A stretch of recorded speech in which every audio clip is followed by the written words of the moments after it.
ಜಾನಪದ ಕ್ರೀಡೆ. ದಷ್ಟಪುಷ್ಟವಾಗಿ ಬೆಳೆಸಿದ ಕೋಣಗಳನ್ನು ಹಸನಾಗಿ ಹದ ಮಾಡಿದ ಮಣ್ಣಿನ ಗದ್ದೆಯಲ್ಲಿ ಓಡಿಸುವ ಸ್ಪರ್ಧೆಯೇ ಕಂಬಳ. ದಕ್ಷಿಣ ಕನ್ನಡ ಮತ್ತು ಈಗಿನ ಉಡುಪಿ ಜಿಲ್ಲೆಯ ಜಾನಪದದೊಂದಿಗೆ ಹಾಸುಹೊಕ್ಕಾಗಿರುವ ಈ ಕ್ರೀಡೆ ಕರಾವಳಿಯ ರೈತಾಪಿ ಜನರು ಭತ್ತ ಕೊಯ್ಲಿನ ನಂತರ ತಮ್ಮ ಮನರಂಜನೆಗೋಸ್ಕರ ಏರ್ಪಡಿಸುತ್ತಿದ್ದ ಈ ಕ್ರೀಡೆ ಕಳೆದ ಅನೇಕ ವರ್ಷಗಳಿಂದ ಸಾಂಘಿಕ ಬಲದೊಂದಿಗೆ ಬೆಳೆಯುತ್ತಿದೆ. 2 ಕೋಣಗಳ ಕುತ್ತಿಗೆಗೆ ನೂಗ ಕಟ್ಟಿ ಅವುಗಳನ್ನು ಓಡಿಸಲಾಗುವ ಈ ಕ್ರೀಡೆಯಲ್ಲಿ ಕೋಣಗಳೊಂದಿಗೆ ಅವುಗಳನ್ನು ಓಡಿಸುವಾತನ ಪ್ರಾಮುಖ್ಯವೂ ಮುಖ್ಯ. ಐಕಳ ಕಂಬಳದಲ್ಲಿ ಗದ್ದೆಯಲ್ಲಿ ದೈವಿಕ ಶಕ್ತಿಗಳಾದ ಬಹುಪುರಾತನವಾಗಿರುವ ಐಕಳಭಾವ ಕಾಂತಬಾರೆ, ಬೂದಬಾರೆ ಜೋಡುಕರೆ ಕಂಬಳವು ಸಾಂಪ್ರದಾಯಿಕ ಕಂಬಳ ಜರುಗಿತು. ಕಂಬಳಕ್ಕೆ 100 ವರ್ಷಗಳ ಇತಿಹಾಸವಿದೆ ಎನ್ನುತ್ತಾರೆ.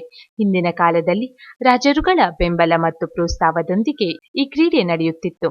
ದಕ್ಷಿಣ ಕನ್ನಡ ಜಿಲ್ಲೆಯಲ್ಲಿ ಉಳುಮೆಗಾಗಿ ಕೋಣಗಳನ್ನು ಬಳಸಲಾಗುವುದು ಸಾಮಾನ್ಯ. ಅವುಗಳಲ್ಲಿ ಬಲಿಷ್ಠವಾದುದವುಗಳ ಮಧ್ಯೆ ಓಟದ ಸ್ಪರ್ಧೆ ಏರ್ಪಡಿಸಿ ವಿಜೇತರಾದವರನ್ನು ಸನ್ಮಾನಿಸುವುದರ ಹಿಂದೆ ಕೃಷಿಕರ ಕ್ರೀಡಾ ಮನೋಭಾವಕ್ಕೆ ಇಂಬು ಕೊಡುವ ಉದ್ದೇಶ ಸ್ಪಷ್ಟ. ಅಂತೆಯೇ ಕೋಣಗಳನ್ನು ಚೆನ್ನಾಗಿ ಸಲಹಲು ಇದೊಂದು ನೆಪವೂ ಹೌದು. ಭತ್ತದ ಮೊದಲು ಕೊಯ್ಲಿನ ನಂತರ ಈ ಕ್ರೀಡೆ ನಡೆಯುತ್ತದೆ.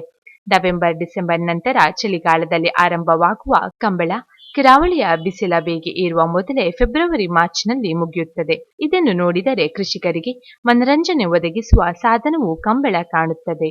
ಕರಾವಳಿಯಲ್ಲಿ ಯಕ್ಷಗಾನ ಬಯಲಾಟಗಳು ಹೆಚ್ಚಾಗಿ ನಡೆಯುವುದು ಇದೇ ಸಮಯದಲ್ಲಿ.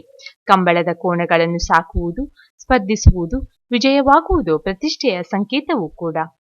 ಸುಮಾರು 400 ವರ್ಷ ಇತಿಹಾಸ ಇರುವ ನಮ್ಮ ಕಾಂತಬಾರೆ ಬುಧಬಾರೆ ಕಂಬಳ, ಜೋಡುಕೆರೆ ಕಂಬಳ ಈ ಸಲ ತುಂಬ ಜೋರಾಗಿ ಅದ್ಧೂರಿಯಾಗಿ ನಿರ್ವಹಿಸಿದ್ದಾರೆ.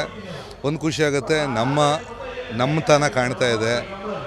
ನಮ್ಮ ಕರಾವಳಿಯ ಒಂದು ಜಾನಪದ ಕಲೆಯನ್ನು ಇನ್ನೂ ಉಳಿಸ್ಕೊಂಡಿದ್ದಾರೆ. ವರ್ಷಕ್ಕಿಂತ ವರ್ಷ ತುಂಬ ಚೆನ್ನಾಗಿ ಮಾಡ್ತಾ ಇದ್ದಾರೆ. ಇದು ಕರ್ನಾಟಕದ ಹೆಮ್ಮೆ ಅಂತ ಹೇಳೋಕ್ಕೆ ಇಷ್ಟಪಡ್ತೀನಿ. ಕಂಬಳವೇ ಒಂದು ತುಳುನಾಡಿಗೆ ಒಂದು ಕೀರ್ತಿಯನ್ನು ನೀಡುವಂಥ ಒಂದು ಕ್ರೀಡೆ. ಅದರಲ್ಲೂ ರೈತಾಪಿ ವರ್ಗದ ಈ ದೇಶದಲ್ಲಿ ಒಂದು ಅತ್ಯುತ್ತಮವಾದಂಥ ಶಿಸ್ತುಬದ್ಧವಾದಂಥ ಜನಮನ್ನಣೆ ಗಳಿಸಿದಂಥ ಕ್ರೀಡೆ ಇದ್ದರೆ ಅದು ಕಂಬಳ. ಅದರಲ್ಲೂ ನಮ್ಮದು ಐಕಳಭಾವ ಕಾಂತಬಾರೆ ಬುಧಬಾರೆ ಜೋಡುಕೆರೆ ಕಂಬಳ, ಇದಕ್ಕೊಂದು ತನ್ನದೇ ಆದಂಥ ಇತಿಹಾಸ ಇದೆ.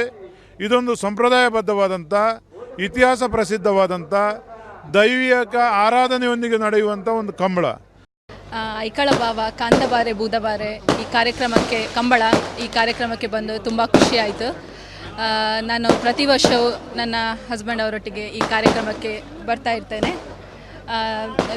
ಡಾಕ್ಟರ್ ದೇವಿಪ್ರಸಾದ್ ಶೆಟ್ಟಿ ಅವರು ಹಾಗೆ ಕದಂಬರು ಇವರೆಲ್ಲ ನಮಗೆ ತುಂಬ ತಿಳಿದವರು, ಅಂದರೆ ತುಂಬ ಪರಿಚಯ ಇದ್ದವರು. ಹಾಗೆ